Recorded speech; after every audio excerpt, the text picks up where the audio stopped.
70, 71, 72, 73.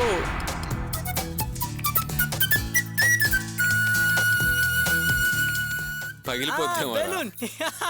బాగా ఊదు.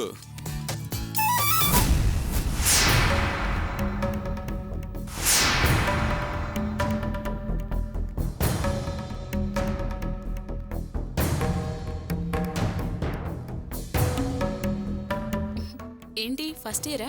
అవును, అక్కడ ర్యాగింగ్ చేస్తున్నారు, అందుకే. ఏం పర్లేదు, మాతో రా.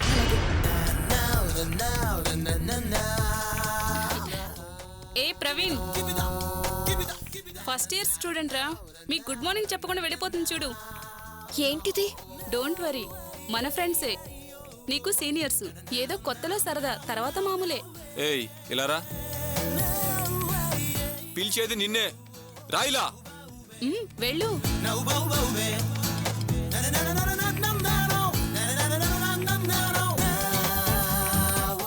అరే బావా, పెళ్ళైన అమ్మాయిలా ఉందిరా, వదిలేయ్. ఏం నీకు పెళ్ళయిందా? లేదు, నాకు ఇంకా పెళ్లి కాలేదు. మరైతే ఎందుకు తాళి కట్టుకోవచ్చు? అది మోడర్న్ గా స్టైల్ గా చేతికి. ఇది కాశీ దారం, దేవుడి దారం అండి. ఏంటే? దేవుడి దారం. నిజంగా దేవుడి దారమేనా? నిజమండి, ఇది దేవుడి దారమే. అరే మామా, దీని వాలకం చూస్తుంటే చాలా డేంజర్ గా ఉంది. అర్జెంట్ గా స్పెషల్ క్లాస్ తీసుకోవాలరా.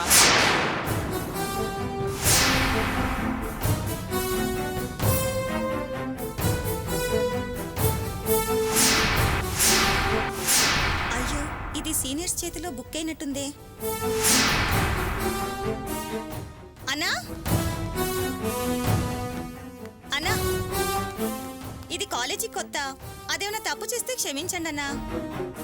ఓహో అలాగా. ఇది కొత్త అయితే నువ్వు పాత. ఏ ఇయర్ బేబీ? అబ్బే, నేను కొత్తే, కాకపోతే దీనికి కాస్త భయం ఎక్కువ. ఏమే, అన్న కనబడగానే నమస్కారం చేసావా? చేయలేదు కదా? తెలీదా నీకు? నమస్కారం చెప్పు చెప్పు. నమస్తే అన్నా. నమస్తే అన్నా. నమస్తే అన్నా. ఏంటి ఈ పిల్ల తాళి కట్టుకొచ్చి డిప్రెస్ చేసింది. నువ్వేంటి అన్న అన్న అంటూ నీరు గారుస్తున్నావు? ఓయ్ ఎందుకలా నవ్వుతున్నావు? అది కాదన్నా, ఇది తాళి కాదు, కాశీదారం, దేవుడి దారం అన్నా. వీళ్ళ కులదైవం పోలేరమ్మో పోచమ్మో అదేదో చెప్పిందన్నా. ఆ గుళ్ళో పూజ చేసి ఆ దారం ఈ చేతికి కంకణంలా కట్టుకుంది అన్నా. ఆ దేవత చాలా పవర్ఫుల్ అన్నా. అది కట్టుకున్న వాళ్ళకి ఎవరైనా ఇబ్బంది కలిగిస్తే నెత్తురు కక్కుకొని చచ్చిపోతారు. ఆ తల్లికి అంత మహిమ ఉందన్నా. అది ఈ తాడు డీటెయిల్స్. ఏంటి ఇంగ్లీష్ సినిమా స్టోరీకి తెలుగు నెగటివిటీయా? మరి భయపెడుతున్నావేంటి నువ్వు? ఏంటి హ్యాండ్ టచ్ చేస్తే బ్లడ్ వామిటింగ్సా? నిజమన్నా, కావాలంటే నువ్వు టచ్ చేసి చూడు. లేకపోతే నువ్వు దారం కట్టుకుని ఎవరన్నా నేను టచ్ చేయమని చెప్పు, అంతే, వాళ్ళు ఫినిష్. అవునే, నువ్వు నాకు ఇంకో దారం తెస్తానన్నావుగా, అది అన్నేకివ్వు. కట్టుకున్నాక ఎవరైనా చేపట్టుకోమని చెప్పు. చచ్చేవాడిని కల్లారా చూస్తాడు, టెస్ట్ చేసి కన్ఫర్మ్ చేసుకుంటాడు అన్నా. అవునన్నా? ఏంటి న్యూసెన్స్? ఏంటన్నా? అబ్బా ఇదేంట్రా, అన్న అన్న అంటూ ఈ పిలుపు కాలేజీలో ప్రచారం చేసి ఈ కాలేజీకి మనల్ని అన్నయ్యం చేసేలాగుంది. ఏమ్మా, ముందు నువ్వు ఇక్కడి నుంచి వెళ్ళిపో. అన్నా, నిజంగా వెళ్ళిపోమంటారా? అర్జెంటుగా ఇక్కడి నుంచి వెళ్ళిపో. అరే వాళ్ళు మనని ర్యాగింగ్ చేసినట్టుందిరా, వాళ్ళని వెళ్ళమంటావేంటి? నువ్వు ఆగరా బాబు. నువ్వు వెళ్ళు చెల్లి, నువ్వు వెళ్ళు చెల్లి, వెళ్ళు. పదవే. ఇదిగో ఊదించాలి గానే. ఎలా ఎలా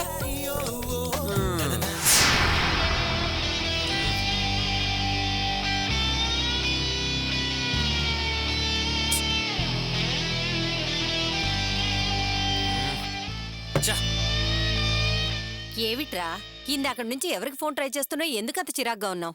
బ్రహ్మారెడ్డి గారికమ్మా ఫోన్ రింగ్ అవుతుంది కానీ ఆయన లిఫ్ట్ చేయట్లేదు. ఎందుకు లిఫ్ట్ చేస్తాడు? ఇంటికొచ్చిన పెద్ద మనిషిని నానా మాటలని అవమానించి పంపించాడు కదా మీ నాన్న. ఆయనకి మాత్రం బాధ ఉండదా? మంచి మర్యాద ఉన్నవాళ్ళు ఎవరైనా ఇంటికి వస్తే మీ నాన్న చూస్తూ ఊరుకోలేడు కదా, ఏదో అంటూనే ఉంటాడు. ఈయన బుద్ధి ఎందుకమ్మా ఇలా మారింది? అసలు బ్రహ్మారెడ్డి అన్న స్టేటస్ చేసినోడు ఎవడైనా సరే కనీసం ఆయన ముందు నిలబడడానికి కూడా భయపడతాడు తెలుసా? అలాంటి వ్యక్తిని ఇంటికి వస్తే నోటికి ఏదొస్తే అది మాట్లాడి బాధ పెట్టాడు. ఇప్పుడు చూడు, ఆయన ఫోన్ కూడా లిఫ్ట్ చేయట్లేదు. ఆయనకి ఎంత కోపం వచ్చిందో ఏంటో. అరే, ఆయన అలా కోపం తెచ్చుకునే మనిషి కాదురా. మీ నాన్న అన్నన్ని మాటలు మాట్లాడుతున్నా ఆయన నవ్వుతూనే ఉన్నారు. మనతో బానే మాట్లాడి వెళ్లారు కదా. కాదమ్మా, ఖచ్చితంగా బాధపడే ఉంటారు. బ్రహ్మారెడ్డి నన్ను చదివించడమే కాదు, మంచి ఉద్యోగం కూడా ఇప్పిస్తానని చెప్పారమ్మా. ఈయనేమో లేనిపోని మాటలని ఆయన హట్ చేశాడు. బాధపడకుండా ఎందుకుంటారమ్మా? కోపం రాకుండా ఎలా ఉంటుంది? మీ నాన్న అర్థం లేకుండా ఏ పని చేయడు. దానికో కారణం ఉంటుంది. మీ నాన్న సాయం అక్కర్లేదని నువ్వనుకున్నావు. ఆయనకది కోపం. ఆయన సహాయం చెయ్యడు, చేసేవాళ్ళని చూస్తే సహించలేడు. కుక్కిన పెయిన్లా కట్టిపడేస్తే ఏ ప్రాబ్లం లేదు. నేను ఆ పని చేస్తానంటే నువ్వే నా చేతులు కట్టిపడేసావు. ఒరి అనవసరంగా ఆవేశపడకరా. ఆయనతో మనకి చాలా అవసరాలున్నాయి. ఆయన ఇంట్లోనే ఉండాలి, కానీ మన పనుల్లో తలదూర్చకూడదు. తల దూర్చకుండా ఎలా ఉంటాడమ్మా? ఇలా అన్ని ఆరాలు తీస్తూనే ఉంటాడు, మధ్యలో దూరం చెడగొడుతూనే ఉంటాడు. ఎలా కంట్రోల్ చేస్తాం? ఒరే, ఏ నరం ఎక్కడ నొక్కితే ఆయన కుయ్యో మొర్రో అంటూ మెలికలు తిరిగిపోతాడో అది నాకు తెలుసు. ఏదో ఒకరోజు వీలు చూసుకొని నరం మెలికి పెడతా ఎందుకు దారికి రాకుండా పోతాడు?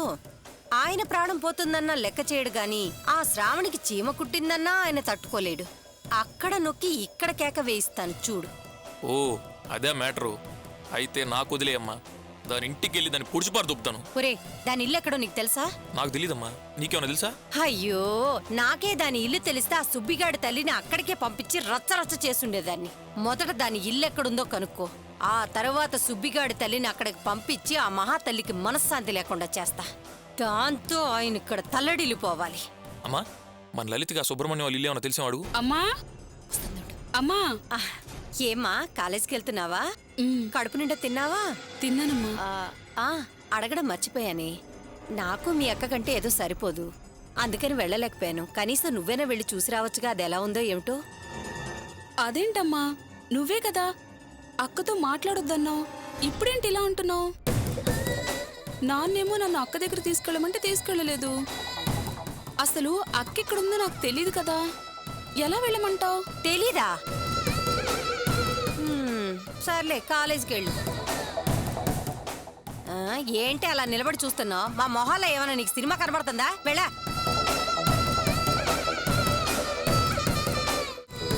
ఏంట్రా దీనికి తెలీదంటుంది?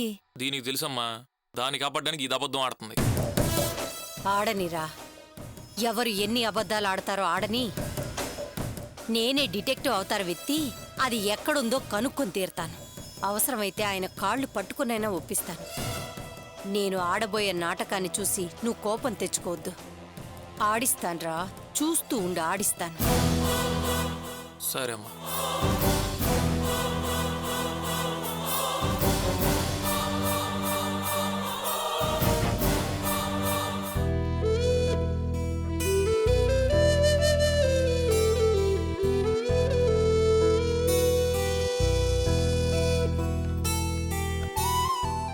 శ్రావణి, సుబ్రహ్మణ్యం గారు ఎలా ఉన్నారు? చాలా డిస్టర్బ్ చేసి ఇబ్బంది పెడుతున్నాడే. డిస్టర్బ్ చేస్తున్నాడా? అంటే నిన్ను చూసి కన్ను కొట్టడం, సాయిగ చేయటం, చెవి దగ్గరకొచ్చి గాలి ఊదడం, ప్రేమ గీతాలు పాడడం లాంటివి చేస్తున్నాడా?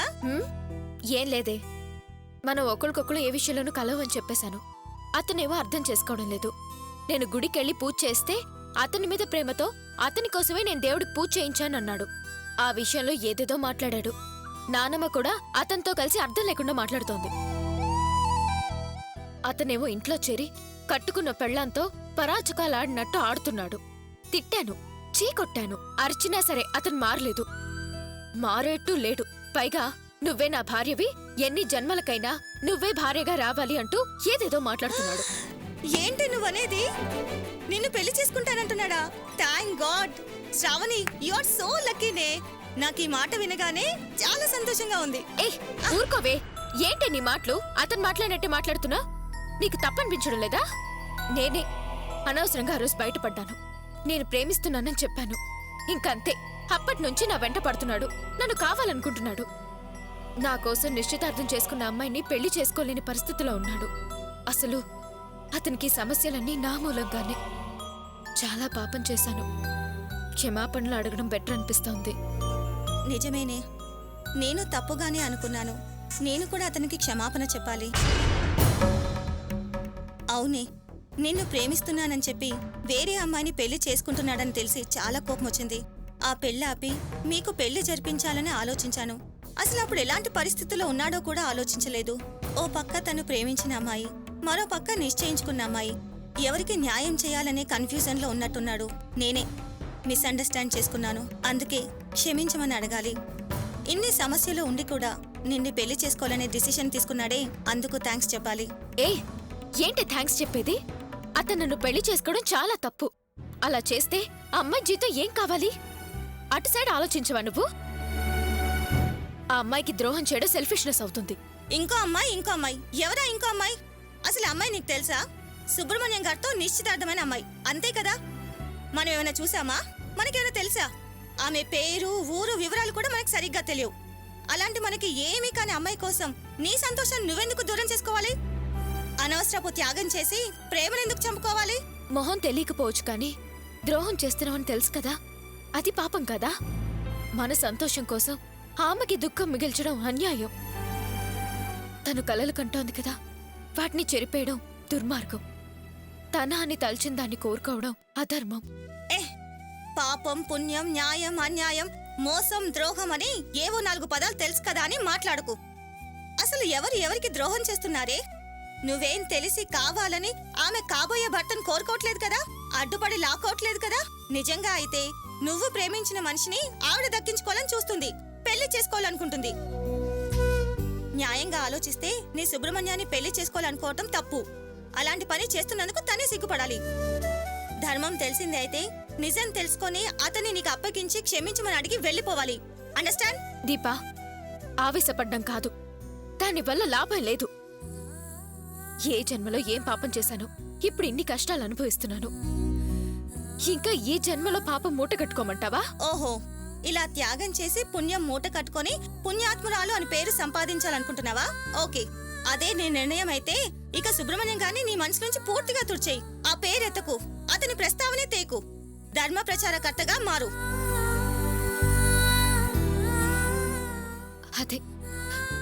అదే నా వల్ల కావడం లేదే.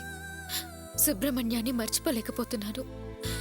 ఎంతగా మర్చిపోవాలని ప్రయత్నం చేస్తే అంతగా గుర్తుకొస్తున్నాడు. కనిపించకుండా అతని నుంచి దూరంగా వెళ్దామని చూస్తే అక్కడికి తను వస్తున్నాడు. వారు దూరంగా ఉన్నప్పుడే మర్చిపోవడం కుదరలేదు.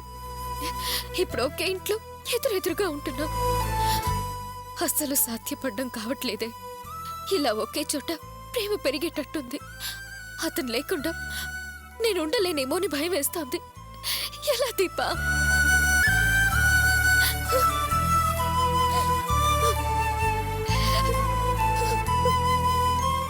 ఏడవకు శ్రావణి, ఏడవకు.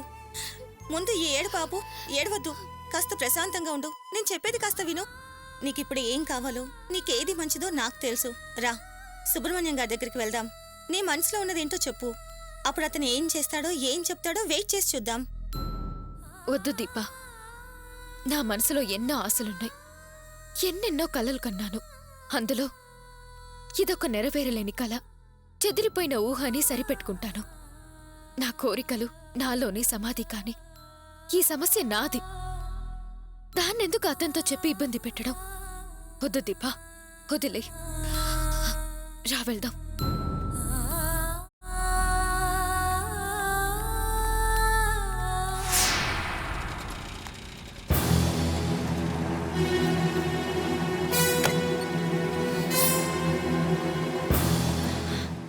ఏమండి వచ్చేసారా? ఏమండి, అసలు కట్టుకున్న భార్య కన్నబిడ్డలు ఉన్నారన్న సంగతి మీకు గుర్తుందా లేక మర్చిపోయారా? వేళకు భోంచేయాల్సిన వయసు మీది, అదన్నా గుర్తుందా? ఏమిటో ఎప్పుడు క్షణం తిరిగి లేకుండా తిరుగుతున్నారు. ఇంటిని ఇల్లాల్ని అసలు పట్టించుకోవడమే లేదు. ఏమండి, నేను మాట్లాడుతుంది మీతోనేనండి. సమాధానం చెప్పకుండా వెళ్ళిపోతారే? నాతోనా? గోడతో ఏమో అనుకున్నానులే. అది కాదండి, నేనింత ప్రేమగా మీతో మాట్లాడుతుంటే గోడతో అంటారేమిటి? నే వెళ్ళి వేడివేడిగా కాఫీ పెట్టుకురానా?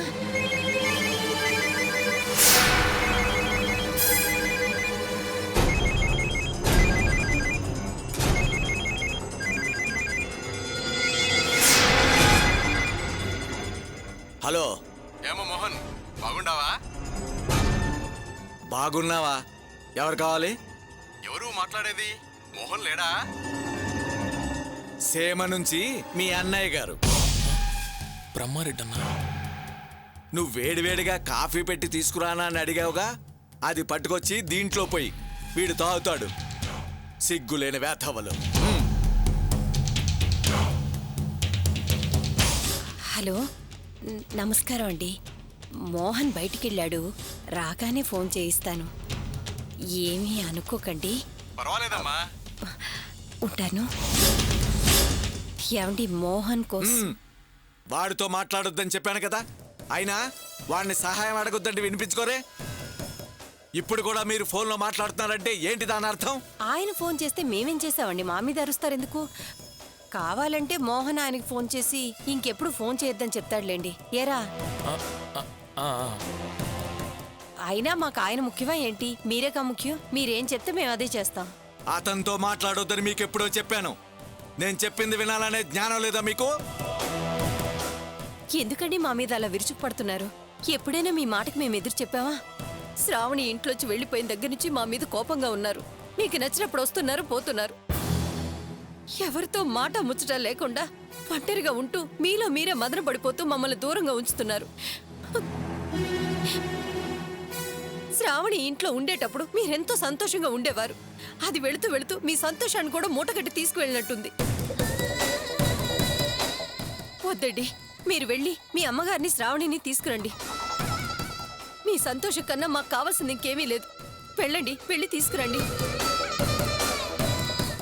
ఏంటి పద్మ, ఇంతకాలం లేని ప్రేమ ఇలా హఠాత్తుగా పుట్టుకొచ్చిందంటూ? ఏమిటండి అలా మాట్లాడతారు? అది వెళ్ళిపోయినట్టు మీరు కూడా వెళ్ళిపోతారేమోనని నా భయం. అయినా శ్రావణి ఒక చోట, మీరొక చోట, మేమొక చోట ఎందుకండి? అందరూ కలిసి ఒక చోట ఉండలేమా? పోనీ శ్రావణి ఎక్కడుందో చెప్పండి. నేను వెళ్ళి తన కాళ్ళ మీద పడి క్షమాపణ వేడి మీ అమ్మగారిని శ్రావణిని ఇంటికి తీసుకొస్తాను.